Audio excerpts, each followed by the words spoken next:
20,000 sailors stranded, missiles flying overhead, food running out, and the world's most critical oil choke point sealed shut. This isn't a simulation. This is happening right now in the Strait of Hormuz, and the United States just admitted it never saw this coming. Think of a narrow strip of water, 34 kilometers at its widest point, shipping lanes just 3 kilometers wide in each direction. That's the Strait of Hormuz. And through that sliver of ocean flows roughly 1/4 of the entire world's seaborne oil supply. Saudi Arabia, Iraq, Kuwait, Qatar, Bahrain, the UAE, every single one of them funnels their crude through this one passage. 1/5 of all the world's liquefied natural gas, fertilizers, plastics, diesel, aluminum, all of it, one choke point.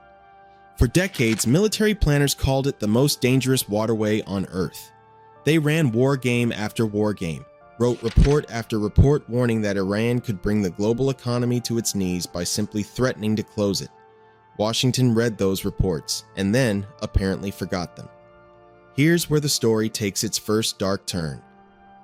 When the US and Israel launched coordinated strikes against Iran, the assumption inside the Trump administration was simple. Iran would be too overwhelmed, too devastated, too broken to fight back in any meaningful way. The air campaign was surgical, dominant. Iran's top leadership, including Supreme Leader Ayatollah Khamenei himself, was killed in the opening days of the offensive. For a brief moment, it looked like the plan was working. But then Iran got its vote. Iranian drones began appearing over the Persian Gulf. Cruise missiles flew at low altitude past oil tankers. Iran's Revolutionary Guard Corps issued a chilling broadcast. Any vessel attempting to cross the Strait of Hormuz could be struck by missiles or rogue drones.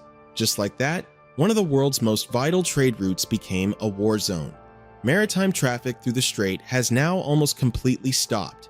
Now here's the detail that changes everything, and it's something most coverage is completely missing. Iran didn't need its warships to leave port to do this. Think about that for a second. No fleet engagement, no naval battle. Iran has an arsenal of cheap, mass-produced aerial drones, the same category of weapon Russia used to devastating effect against Ukraine.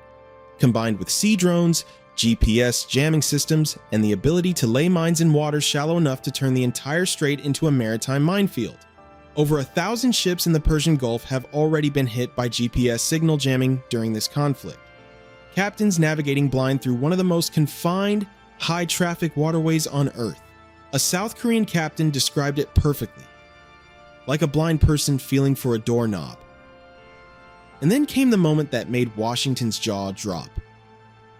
Iran's top clerics ignored Trump's stated preferences for post-Khamenei leadership and selected his son, Mojtaba Khamenei, a hardliner Trump had previously and publicly called unacceptable. In his very first statement as supreme leader, Mojtaba declared that closing the Strait of Hormuz must continue. The enemy had voted, and voted hard. Now we get to the part of this story nobody is talking about loudly enough. The US is burning through its air defense stockpiles. Iranian drones and missiles have been striking American positions, most notably in Kuwait, forcing US forces and their Gulf allies to continuously fire expensive interceptor missiles to knock down cheap Iranian drones. It's an asymmetric war of attrition, and Iran is winning that economic exchange with every single wave it launches. Meanwhile, something extraordinary and deeply ironic is happening behind the scenes. The Trump administration, which spent 2 years cutting military aid to Ukraine, cozying up to Putin, and treating Kyiv as a political liability, quietly reached out to Ukraine for help. Ukraine is now actively training American and Gulf state forces on how to use Ukrainian technology to counter Iranian drones. The same drones Russia got from Iran. The same Iran America is now bombing. The same Ukraine America was abandoning. Geopolitics has a brutal sense of humor. On the economic side, the US government announced its International Development Finance Corporation, an agency normally focused on development loans to poor nations, would begin offering political risk insurance for vessels attempting the crossing, covering up to $20 billion in losses. The Navy is preparing convoy escorts potentially by end of March. But U.S. Energy Secretary Chris Wright was bluntly honest on live television. We're simply not ready. Private insurance is still technically available, but ship owners aren't refusing because of insurance premiums. They're refusing because insurance doesn't bring back the dead. One Pakistani sailor stranded on a tanker said it best: "Cargo and ships can be covered. Human life," he said, "cannot be replaced by any insurance." Now zoom out, because what's happening to the rest of the world right now is staggering. Oil and gas prices have already surged. Gulf producers are cutting output because storage tanks are filling up with crude that has nowhere to go. And here's the savage irony.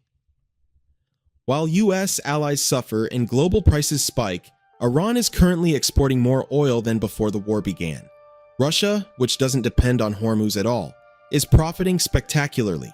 Countries with zero alternative export routes, Kuwait, Qatar, Bahrain, are completely trapped. Saudi Arabia is desperately rerouting through a 746-mile pipeline to the Red Sea. But the Red Sea isn't safe either.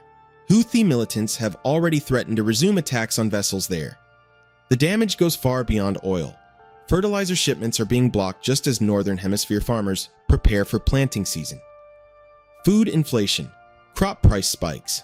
A war in one narrow waterway is threatening dinner tables on every continent. And caught in the middle of all of it, 20,000 sailors.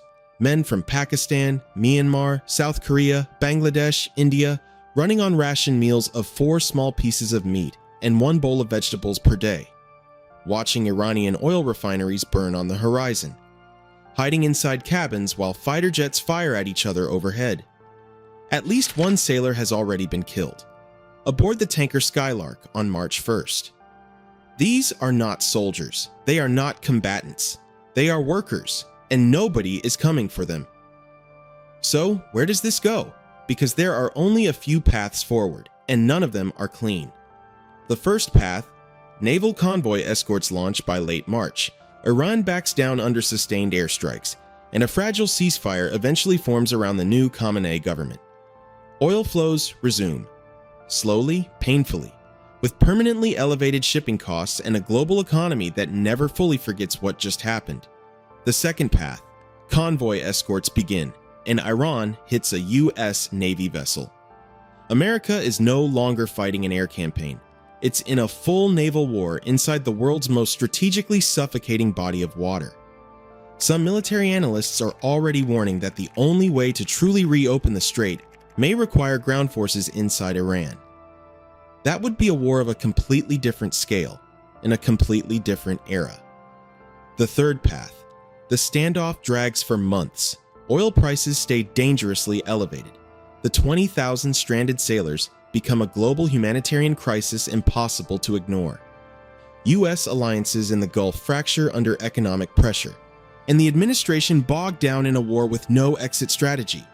Watch as the world quietly realign around the fact that American military dominance could not reopen a 34-kilometer stretch of water. History will study this moment carefully, not just as a military miscalculation, but as the moment the world's most powerful military launched a war without asking the only question that actually mattered. What does the other side do next? Iran couldn't match American air power. It didn't need to. It had one weapon that required no jets, no warships, no nuclear program. Just a narrow strip of water and the willingness to use it. The Strait of Hormuz is now the pressure valve for the entire global economy, and Iran has its hand on it. The sailors stranded out there in the dark, rationing food, watching missiles streak across the sky. They don't have political opinions. They don't care who wins. They just want to go home. Whether the world lets them and how fast will tell us everything about what kind of era we've just entered. This story is nowhere near over. Subscribe, because the next move changes everything.